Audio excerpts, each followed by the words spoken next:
Welcome to Tree Talking Time, where we talk all things tree dogs, from the smallest feists to the largest hounds, treating squirrels to bears and everything in between. And from time to time, we might even run a little fast game.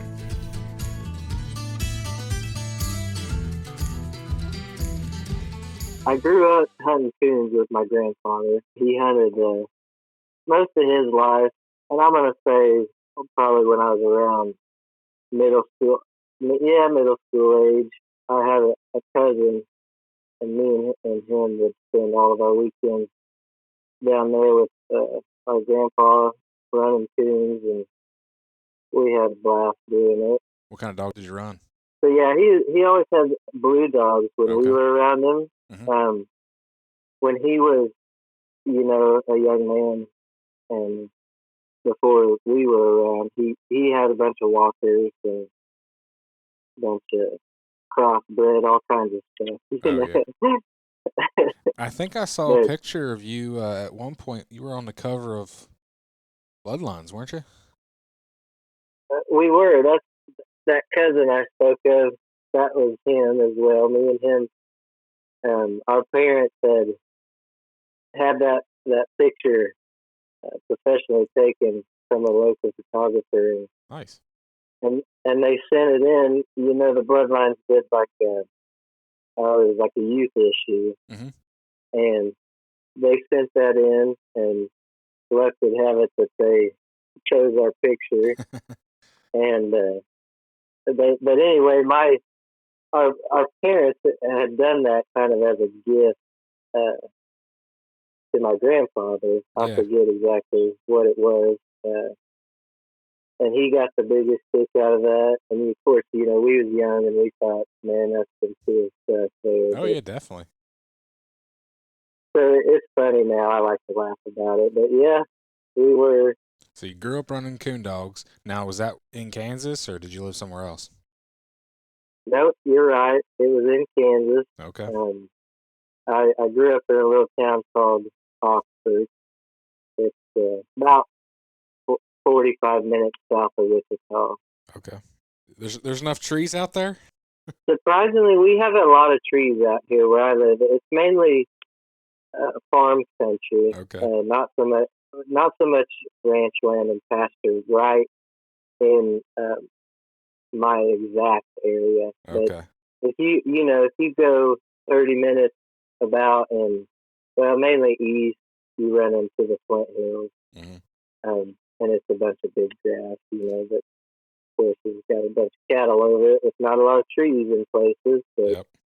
Now, I've never been that far west, but I have a couple aunts that live, well, one still lives in Nebraska and one used to live out there. And then I also have a friend that lives in South Dakota. So I've seen a few pictures of out there, and it doesn't look like there's many trees. I know.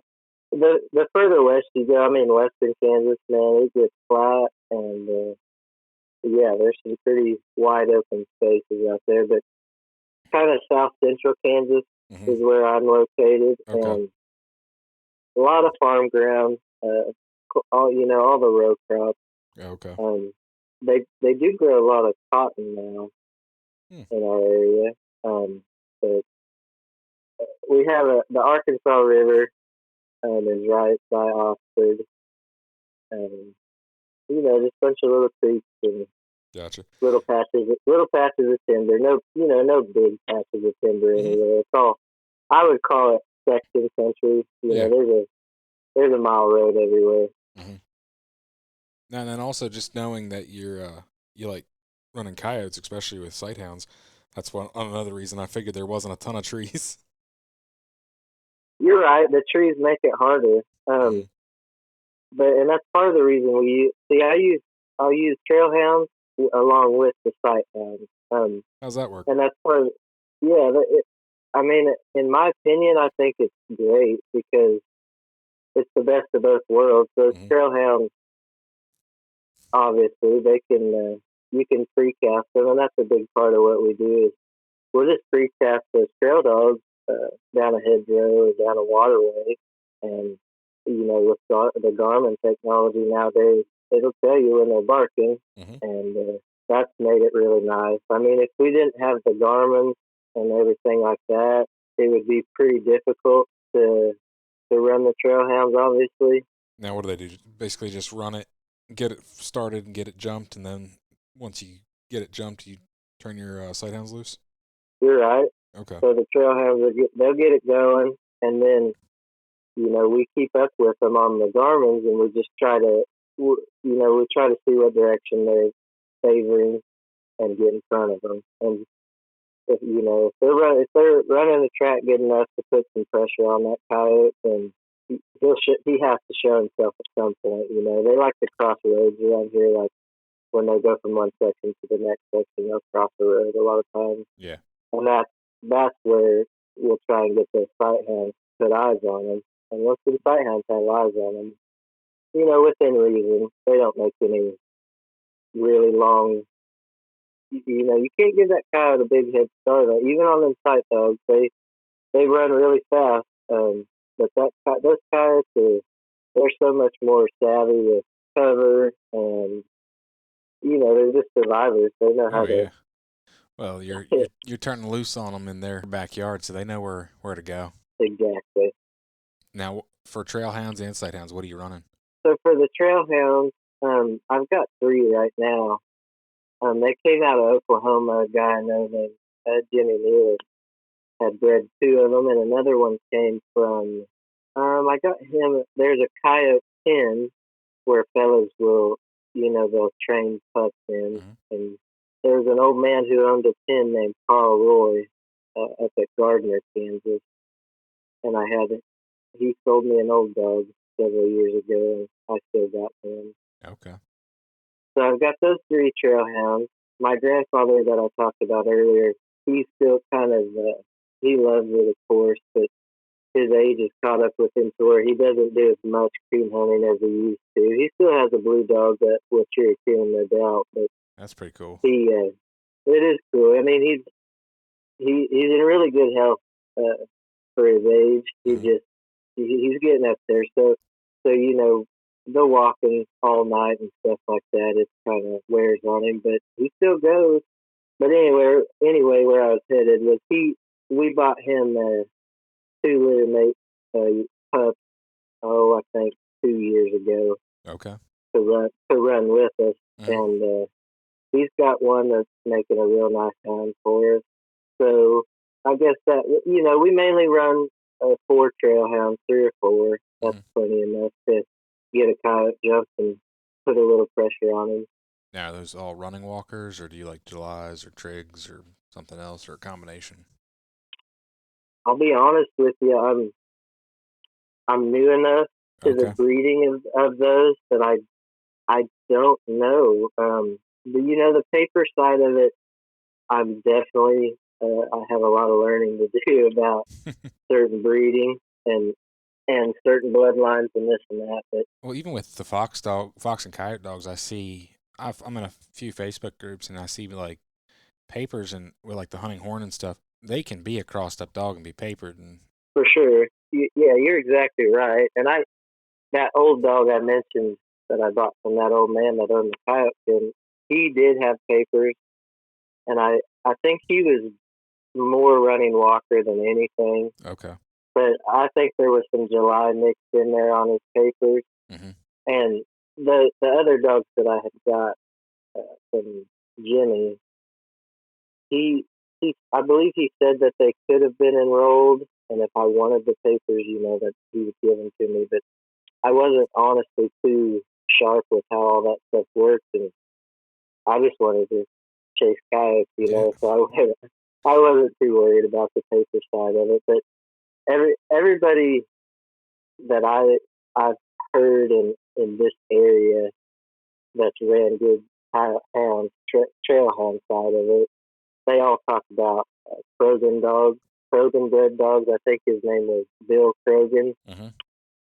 He was from Kansas. Okay. I forget exactly where. I think it was north central Kansas. And this man, he's dead now, I believe, but he had more July dogs, I think, but he's kind of well known for breeding dogs that would not just run a coyote really well, but they fight really hard too. Okay. Yeah, no, I've definitely heard the name. I mean, I'm not real well versed in the coyote hound world, but I've definitely heard the name. So yeah, I have those hounds, and then we typically with the sight dogs, we definitely don't know any type of breeding that goes too far back. It's because none of those dogs have papers or anything. Gotcha. A lot of hearsay, a lot of dogs, that you've heard good things about Hmm. from other hunters, or they had a real standout uh, female or a real standout male that they liked, and you try to get a pup from a proven cross, and Hmm. go from there.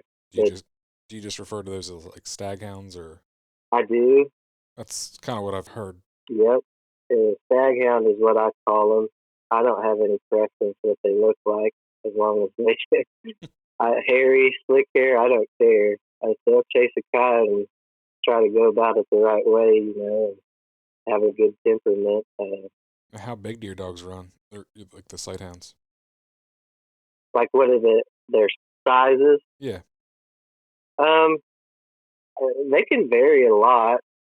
There's some that are probably close to 90, 100 pounds, Hmm. and then some females that are probably just around 60. Gotcha.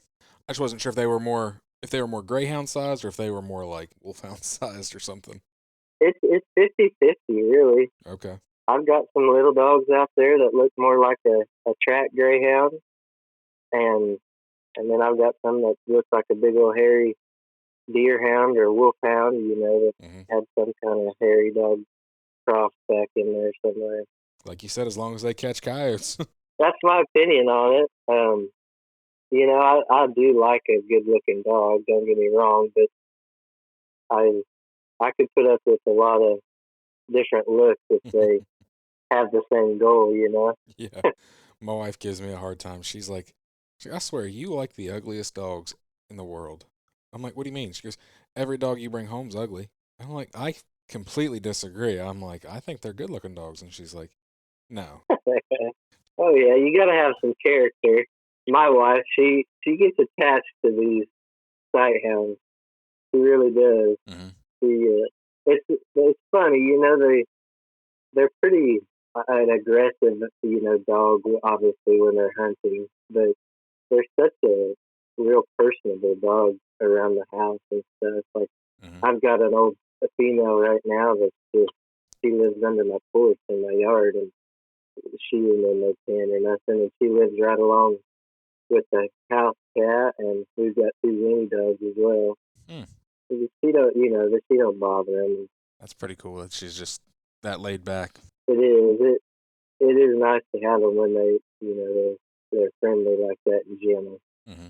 So these old hound dogs, they've definitely inspired you, is from what I can see. And I want to get into the real reason I really wanted to have you on. Actually, before we even get into that, we didn't introduce you. So today my guest is Luke Hauser. Luke has, what's your Instagram? It would be Hauser, Houser, steel and silver. Yes. And I've followed you for a little while now, and I have just been blown away by all of the different. You're not only a master of like one type of artwork, you're a master of like everything you put your hand to. So, which is like everything. So for people that have not seen his Instagram, he can draw. You do a lot of like silversmith, engraving, welding, leather work. Correct. What am I missing? I mean, that's about it. Okay. I just call them my hobbies. But Well, they're more than hobbies. Like I said, for anybody that's never seen his work, he's a master of all this stuff. He's very humble because I uh, was like, "You need to be selling this stuff." And he's like, "I kind of do." yeah, that's how it is. I'm still new to it all. And the goal is to get to where I am pretty busy with all that stuff. But where I'm at right now, I'm cool with just learning some things and getting better. But the welding side of it has probably been. I mean, that's what I do for a day job. I'm Okay. a TIG welder Hmm. for an aviation company. We work on heat. it's really just the engine. So we work on C-700 helicopters that would go in like a Black Hawk helicopter. Cool. Some precision work. It is. It is. It's kind of where I got my start, and kind of my love for just working with metal would be. Okay. And it was an odd story there. I, I worked at a place. Well, I went to school for. I went to college for non-destructive testing is what I was wanting to get a degree in. Don't know if you're familiar with it, but No. it's it's just a form of testing that a lot of aerospace and critical, applications would use Okay. to test parts for cracks or defects or anything of that nature. Okay. So that was what I went to school for, and I got a job out of college through a friend, and he was a welder. I had never welded in my life. Maybe a stick weld here or there when I was a kid at my grandpa's or something, but no real welding at all. Mm-hmm. And I thought it was cool. So, I mean, how precise the TIG welds were and what all you could fix with it. And I didn't have a real, reason. I didn't have a need for it because, I didn't have any equipment or anything like that. I was just a young kid. But I just asked him one day if I could learn it, and he's like, go for it. So I just sat down and, I mean, I'd watch YouTube videos. I'd watch anything I could get my hands on about welding. So I'm a self-taught welder, and Wow. I think that was in 2000. And I'm gonna say I bought my first welder in 2010. Wow. For being So self-taught, that's pretty crazy. I haven't been doing it for a real long time, but of all the things that I do kind of dabble in, that has been the longest so Mm-hmm. far. And yeah, I took off with the welding, really liked it, and I worked several jobs, TIG welding, Mm-hmm. and ended up where I am now. But anyway, I had gathered a lot of tools kind of in that time frame, Definitely. Okay. that related to metalworking, and it's kind of turned into what some of the silversmithing and engraving work that I'm trying to do more of now. Mm-hmm. No, and you've got an incredible eye for detail, which is what really stands out to me. There's a lot of good artists out there, but what sets a good artist from a great artist is that attention to detail, and that's what really caught my eye when I saw your work. It's what caught my eye when I was trying to learn it as well. There's a couple other gals that I follow on Instagram that are just phenomenal Mm-hmm. artists of hunting dogs, named Emily Greathead and Jamie Carmody, I Mm-hmm. believe is her name. I think I And they're followed just both of them, and I would agree that they do some incredible stuff too. they do, and obviously, I mean they're like professionals, have spent a lot of time and have a lot of experience. Mm-hmm. And but it caught my eye because of they were called hunting dogs. So I was, I'd never seen anything like that. It was just, a hound dog, or I Mm-hmm. think Emily had drawn some sight dogs, and it kind of blew me away. I was like, man, never didn't know nobody would draw just some country old hunting dogs. I know we don't tend to get represented in a lot of modern art. Right, right. So it caught my eye, and I don't know. I see things like that, and I immediately just think, man, could I do that? And I remember. I mean, this is probably just 4 or 5 months ago, 6 months maybe. I messaged Emily, and I said, hey, like, what kind of pencils do you use, and paper, and how do you go about that? And she was real helpful. She told me the kind of pencils she used, and gave me some pointers here and there. And That's awesome. so that was, she was, she didn't have to help me, but she was being real friendly, and Mm-hmm. I appreciate that. And it kind of just worked out. I didn't know that I was an artist or had a knack for it. I'm kind of bad about. I see something I think it's cool and I want to try it. If you just picked drawing up 4 or 5 months ago, and that's the one picture of that, I don't know if it was a blue tick or an English hound, and that picture is absolutely incredible. Part of that too is it was a great photo. Mm-hmm. That I felt like I took some photography classes at one point, so I try to think that I have a decent eye for a good photo. And Yeah. I saw that photo, and I asked that fella. He lives in British Columbia if I could draw that, and because it was just a really high quality photo of Mm-hmm. town, and he's like, "Well, give it a shot." So that was kind of all that went down with that. But I was pleased with how that came out. It did look really nice. Yeah. How long did that take you? It was I never kept exact time, but it was over 20 hours. Okay. So it's Um, definitely a time the, consuming process then. that's the worst part about it. Um, with the colored pencils, you can get all that detail and all that fine detail of every little fur or Mm-hmm. every little color change.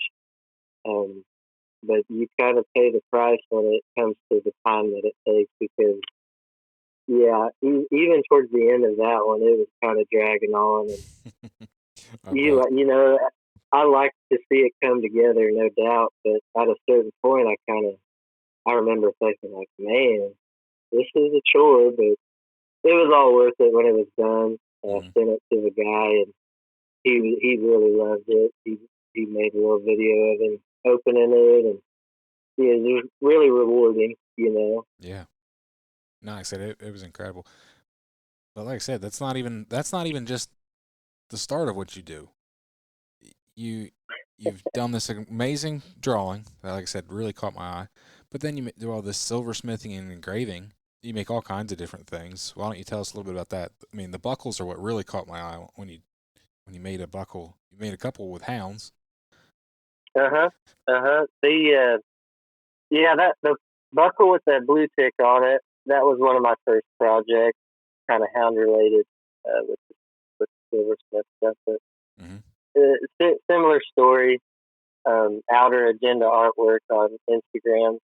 He had made that logo for another Instagram user named Best Hound Dog. Yep. Both really nice guys. But Derek and Jared. they Yep. hooked. Yeah, really nice guys, really talented artists in his own right. And he, of course, I asked him if I could do something with that logo, and they both said, of course. So, I didn't have anything in mind. It was just another one of those let's just see what we can do here kind of a deal. Mm-hmm. I thought it turned out pretty, you know, a good starter project. Starter But project. You're very humble and modest here. It's incredible. well, It I all is.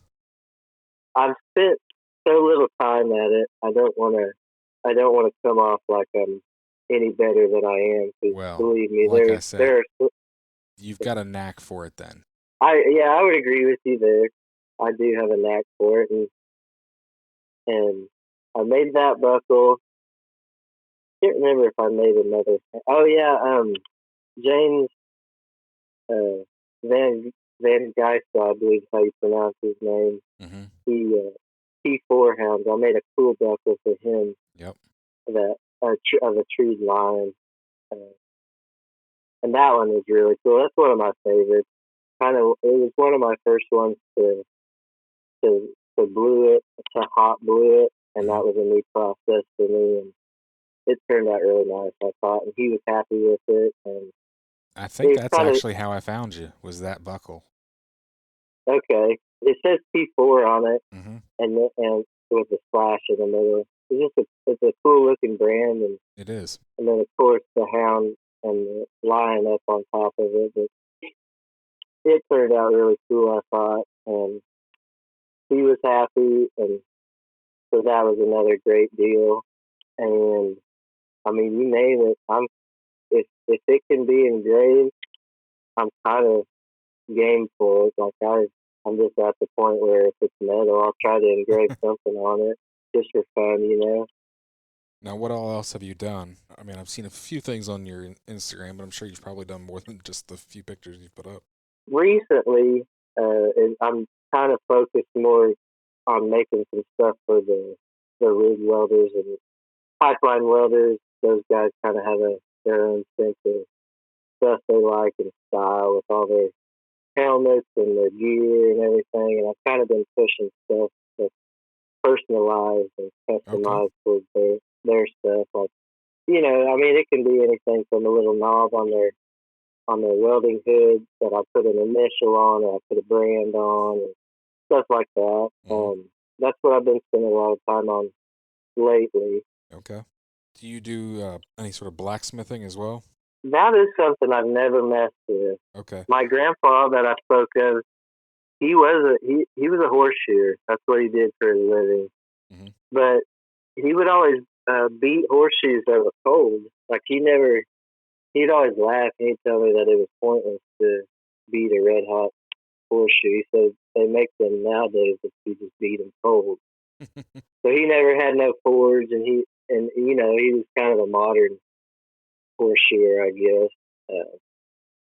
But so I never kind of dabbled into that blacksmithing side of it. I guess I've made a few knives. That's what made me wonder Uh, because I saw a picture of a couple knives that you'd made. right, So.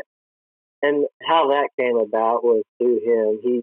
He had some old worn out horseshoeing rasps, Hmm. and of course they didn't make a good blank.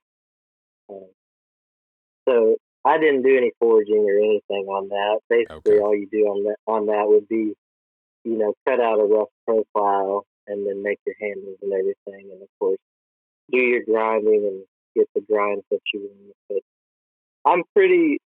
I'm not. I haven't dabbled with the knife side of things too much. Hmm. I do. I love knives. I love pocket knives. I love big blade knives. You name it. I kind of collect pocket knives actually, but Cool. as far as making it myself, I haven't messed with it Gotcha. anymore. Well, your love of knives also shows in the fact that you make sheaths and also for like pocket knives and fixed blade knives and. You're right. I did, and that was the same around the same time that I was making that knife out of that rasp. I made that sheath.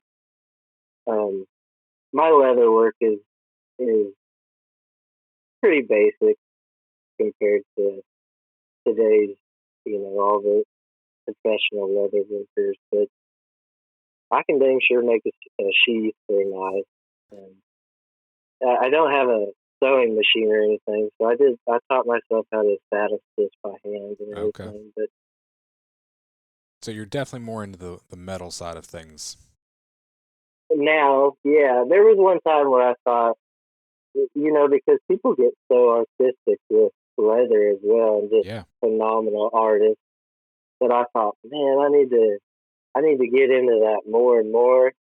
And I just never, it just didn't work out. I Hmm. never did, and I don't know if maybe I wasn't quite as talented at that as I was the metal stuff. So it kind of never stuck with the leather. Um, and then around that time, I think this is really only, I'm gonna say last October was when I started engraving. That's And it. yeah, I haven't been doing it a long time at all. Dang. You could have fooled me by a long shot because I would have assumed that you'd been engraving for years. Yeah, it was just another one of my welding type deals where I said, "Hey, I want to try welding." I just did the same thing. I said, "I want to give it a go," and I bought all the stuff you need, and you'd be surprised what you can learn on the internet. Well, as much as the internet can teach you, like I said before, you obviously have an eye and just natural ability because the way you've picked up so many different things through the years and become very proficient very quickly, most people can't do that. Yeah, I'm sure. some of the artistic side of it, it's just how you are, I'm sure. So I agree Definitely. with you on that. As a kid, I was always drawing something. I never really built too many things. I was always building forts and crap, but I'm sure it definitely helps in Hmm. the stuff I do now. Definitely.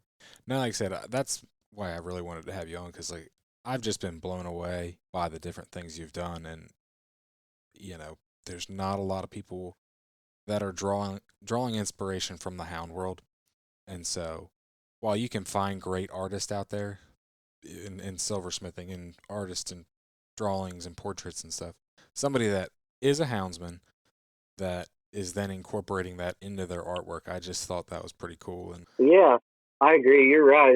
It's not the most common thing, hmm and even the ladies I mentioned earlier, Jamie and Emily, they I believe they're located in the UK, and I think Jamie's in Australia. yeah, And there's not a lot of people in the United States that I've found that do any kind of hound related artwork. There, Chelsea Hansler is a painter. hmm I think somewhere but in she's in northern. Canada.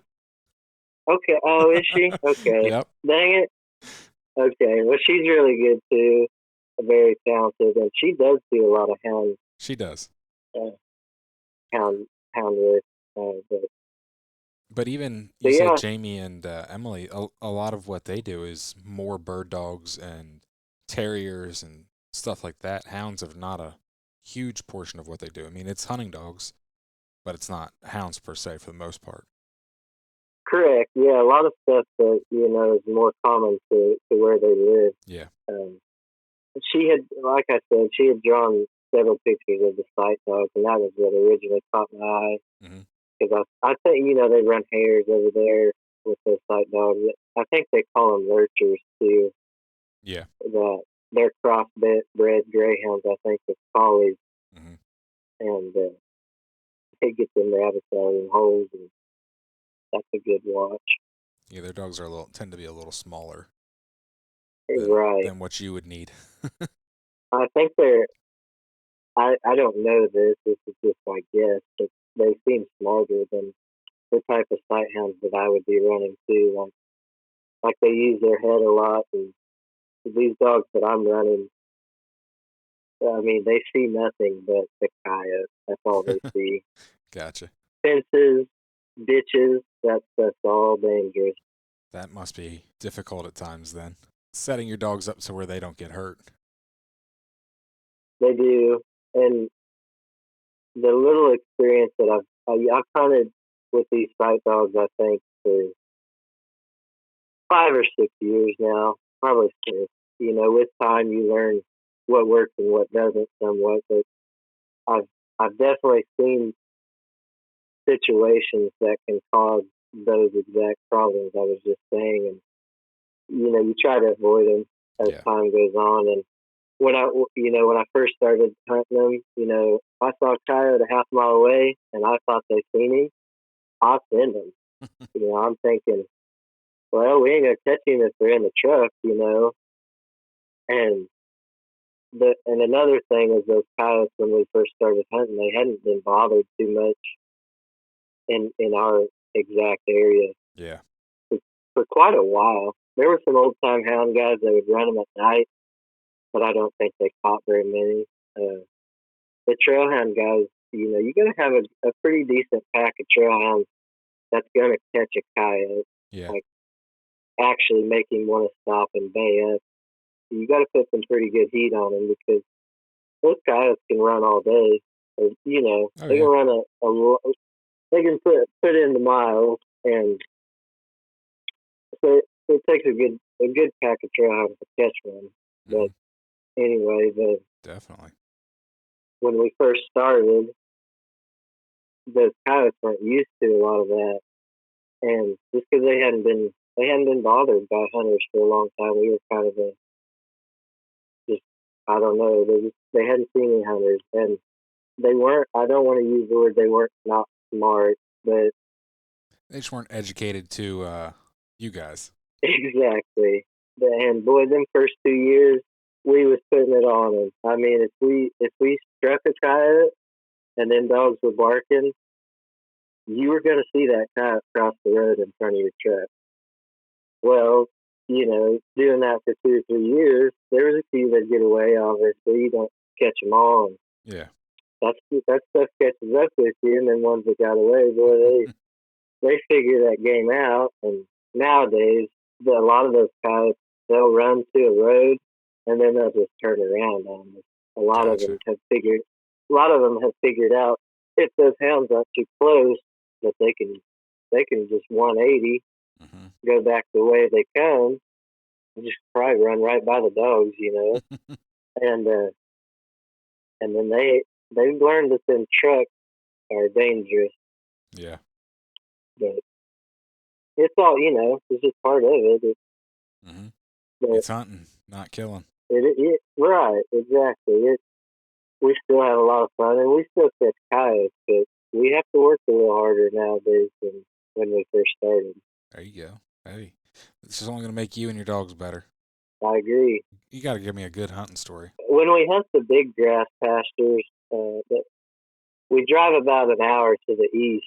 There's a ranch that lets us hunt over there, and in my opinion, when you get a snow, that's the best part of it. 'Cause you can see a long ways, and then coyotes stick out like their thumb. But I remember when I had first started going with my grandpa, he took me with a gentleman he knew that hunted these coyotes this way. We was in his truck, we all drive these old beat up junk trucks. They're rough, and they're not, they don't give you a pleasurable ride. Well, we was bouncing all over this pasture in the snow, and I was having the time of my life. And I remember they got a coyote jumped up. Well, that snow had drifted across a ditch, and then pastures have a bunch of ditches out there that'll swallow a truck. We got hooked up after this coyote. We was going pretty good clip, and this guy, he knew every ditch in this pasture, but that, like I said, that snow had drifted across it. Mm-hmm. Man, we slammed into that ditch, bent a rim, slammed our heads in the top of that cab, and dumped the dogs out. It was a hard enough hit that it tripped the doors on that dump box. Dumped the dogs out, and they went and caught that coyote. I'll never forget that. At least They it was did. worth it. Yeah, and I remember I was probably 14 or 15, and that was probably 10 o'clock in the morning.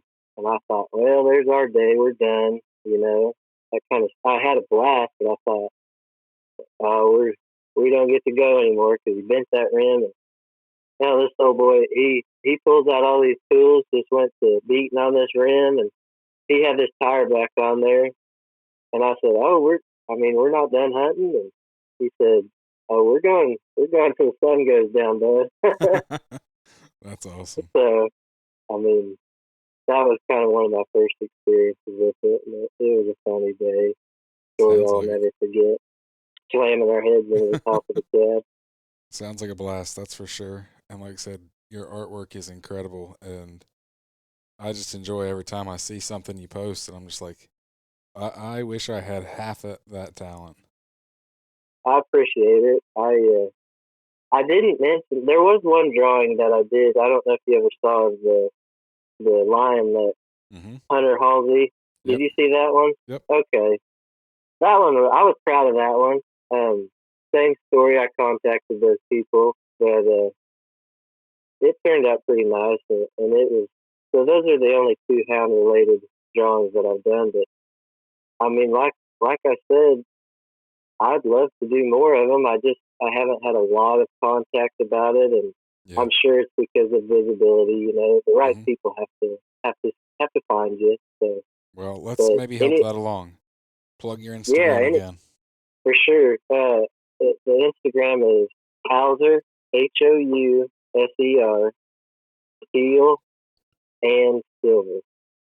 And Everybody out it's got there, a. go follow Luke because his artwork's incredible. I've said it a billion times already, but it really is. I appreciate it, and I'd love to do more of it. So anybody that's got a good picture of their hound, or I'm open to any style of hunting Mhm. dog, really. Yeah. But especially hound dogs, I'd love it. Just message me, and we'll see what we can do. There you go. Well, hopefully we can drum up a little more business for you, and you can start doing your art of various forms full time. I'd love it. Because I'd love to do that. I'm sure, I figured that would be your long term goal. Of course. Yeah, anybody who could work for themselves would be, Yep. that'd be so great. So, yeah, if anybody, if they think I can do anything, a hound buckle, a bird dog buckle, a hound drawing, a bird dog drawing, uh, you name it, just shoot it to me. We'll see what we can figure out. I already know that there's definitely going to be a buckle in my future coming from you. Like I said, I really liked the couple buckles I saw that you made, so Good. We'll do it. we're definitely going to make it happen. You can find me on Facebook and Instagram at Tree Talking Media. And until next time, keep them talking in the timber.